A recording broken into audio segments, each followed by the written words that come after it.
Good afternoon. We're going to continue with our media availabilities this afternoon here at Bristol Motor Speedway, and we've now been joined by Kyle Busch, driver of the number 18 M&M's White Chocolate Toyota this weekend here at Bristol. We will open up for questions for Kyle. If you have one, please raise your hand and state your name and affiliation. Who would like to start us off? All right, we'll go with Mark. I'm Mark Garrow, PRN. Kyle, I asked the same question to Kevin Harvick when he was in here this morning. You know, drivers search their whole career to be in that sweet spot where they show up every week and they know they have the crew, the car, the team, everything to win each and every week.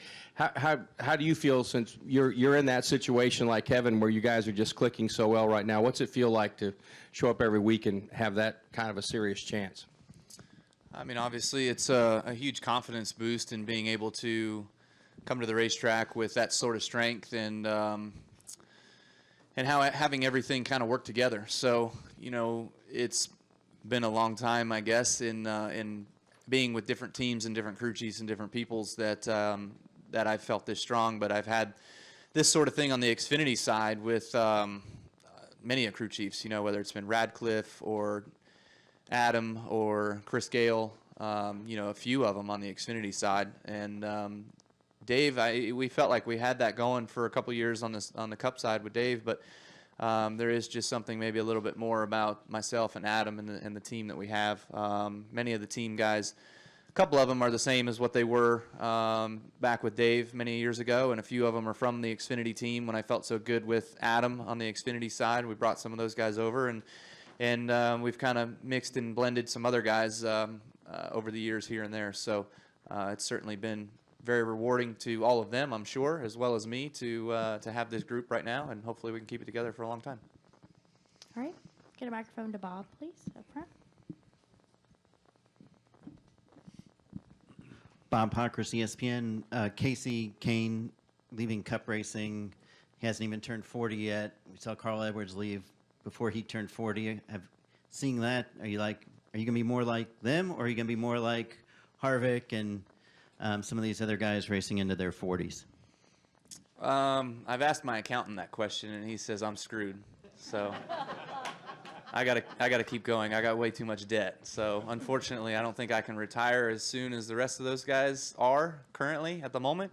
But we'll see how things go in the future with what I got going on. So you know, we've gone through a lot of change over the years with packages and cars and things like that in the Cup Series, and I've been around for a few of them, maybe not as many as some other guys, like Jimmy, most notably, and Kurt. But, you know, it still feels like there's some opportunity to excel, and you hope that you can excel. Obviously, the better drivers, the more talented drivers should always shine and come to the top, and, you know, maybe we can still have that opportunity with whatever new package is coming, if it is coming, and that we'll see what happens in that regard. All right. Kelly, go ahead. Kelly, CrandallRacer.com. Kyle, two things. The first, on Kasey, you've raced against him your whole career since you came in. Just kind of your thoughts on what type of competitor he is and maybe how everybody should think of him when he's gone. Yeah, I mean, you know, referring back to Kasey, it's I don't know why the timing seems right for him, but that's his decision. He has to make that. So, you know, none of us can ever question somebody else's decisions that they make. And, you know, I'm all for a guy if they say that they just don't feel it anymore, that they step away. So that I'm perfectly okay with that. Kasey was a fierce competitor in the Evernham days. I remember them 9 Dodges every week going to the racetrack, being fast, and all of us chasing them and wondering what they had going on. So it kind of goes in cycles and what all happens and things. And Kasey was on top of the cycle once upon a time, you know, and certainly racing with him over the years has been good. I'm sure we've battled for wins here or there on both the Xfinity side and the Cup side. We've also battled for 15th place finishes and ended up crashing each other a few times. So that's always been out there. But, you know, he's always been a respected competitor and one that everybody respects out there on the racetrack. And you tend to try to not get into them, but, you know, you do make mistakes. We've all done that, and I have with Kasey, most notably a couple of years ago when I think it was 3 times we ran into him and crashed every time. So certainly I'm sure he probably feels like he's still behind on that of getting me back, but overall. It's been fun over the years, and I wish him the best in finishing out this year strong and maybe even contending here before it's over. And second, a couple months ago when I asked you, really weren't paying that much yet attention to the regular season championship. Now that we're closing in on that, has that changed at all? Any more focus or emphasis or caring for it? Yeah, the last couple weeks certainly. You know, we're trying to make sure that that we can close the regular season with that championship, get those bonus points. That's what's most meaningful, is those bonus points to carry you on through each round of the chase. You get those at every start. So that's going to be important. You know, as far as what we can do to make sure that we still achieve that is just run strong. Points are going to take care of themselves if you're running up front and doing all the right things. You know, certainly last week Harvick won both stages. We finished second in both stages, and then he won the race, and we finished third. So, I mean, that was as close as we could be the whole day and not lose too much ground to him. He's the closest competitor, even though they're still kind of a ways back. But if you have a bad week here in the next couple weeks and erase that deficit, it's going to be a close battle all the way to, you know, to the finish of the regular season.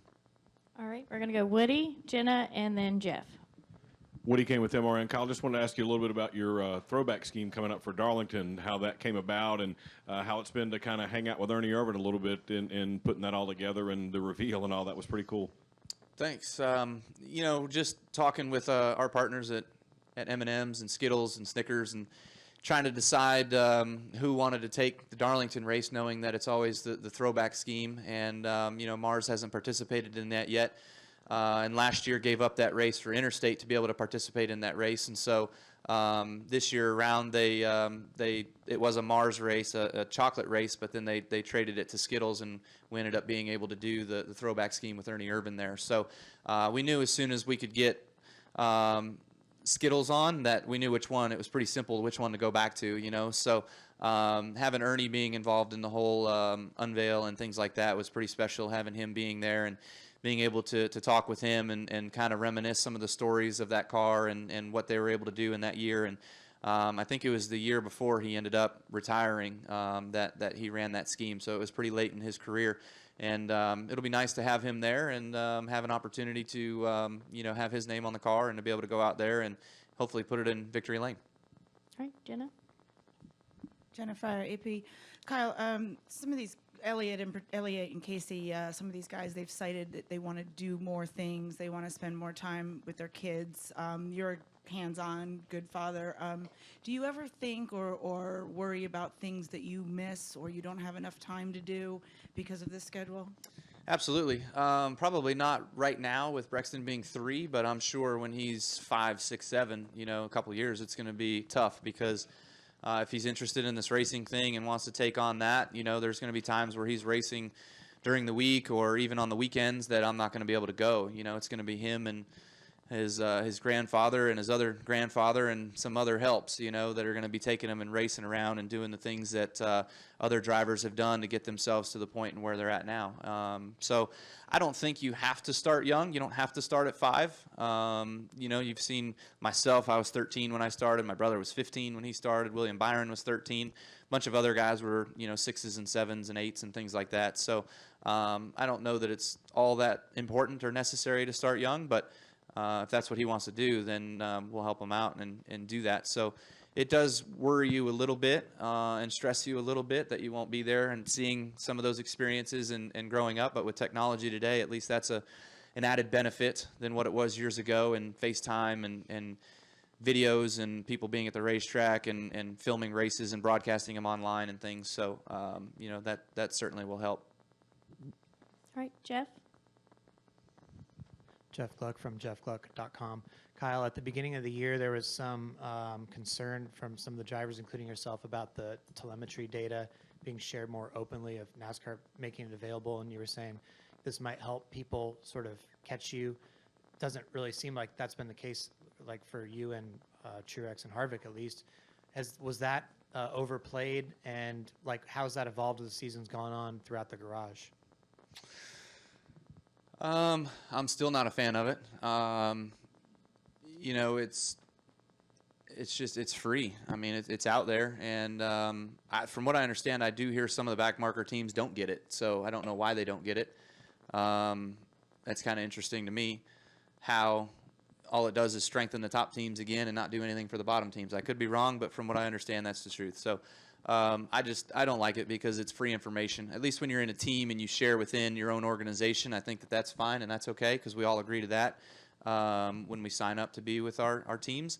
But, you know, as far as being able to just give out your information to every other single driver out there, that certainly doesn't it's just not, I'm not a fan. I wouldn't say that it hasn't helped them. You know, the areas in which you have to get, okay, so back in the day when you won races in the 90s, whatever, you could be sloppy and win a race, right? Now we're down to the cars. We're talking about thousandths of an inch making our cars faster or not, right? I mean, back in the day, it was lick your thumb, look at it. Yep, looks good. All right, let's go. You know, then the tape measure became an important tool, right? And they were measuring in inches. Then they were measuring in sixteenths of an inches. Now we're measuring in thousandths of inches. Same can be said for drivers. You know, back in the day, drivers were probably just watching each other, standing on top of the hauler, figuring it all out. Then comes dartfish. Then comes telemetry. Then comes data, sharing within your own team. Now it becomes sharing within the whole garage area. So everything is becoming smaller to try to find an advantage. And, you know, you got to be able to utilize those tools the best you can when you're at the top. All right, we'll take our final question from Claire. Right? Claire B. Lang, Sirius XM NASCAR Radio. Looking ahead to Darlington, you think about Ernie Irvan, and I think about you and Ernie and how he was badass, and he was kind of out there in his era. What do you know about what he was at the time, and you know what you thought of his racing and that sort of thing? From what I do know, he was you know, a bit rough around the edges a little bit sometimes, and drove really hard, and sometimes a bit over himself or over his equipment at times, and caused some chaos, and even once had to stand up in the drivers' meeting and apologize to everybody for being not so smart sometimes. So, you know, I take a lot of, I guess we can say that we're a lot the same or a little the same. I'm not sure, but overall, you know, he's been pretty cool to be around and talk about, and some of those things, and him talking about me and kind of what he's seen. And so, you know, it'll be neat to get to Darlington and to be able to run that scheme. I'm looking forward to it. All right, Kyle, we appreciate your time today and wish you best of luck this weekend.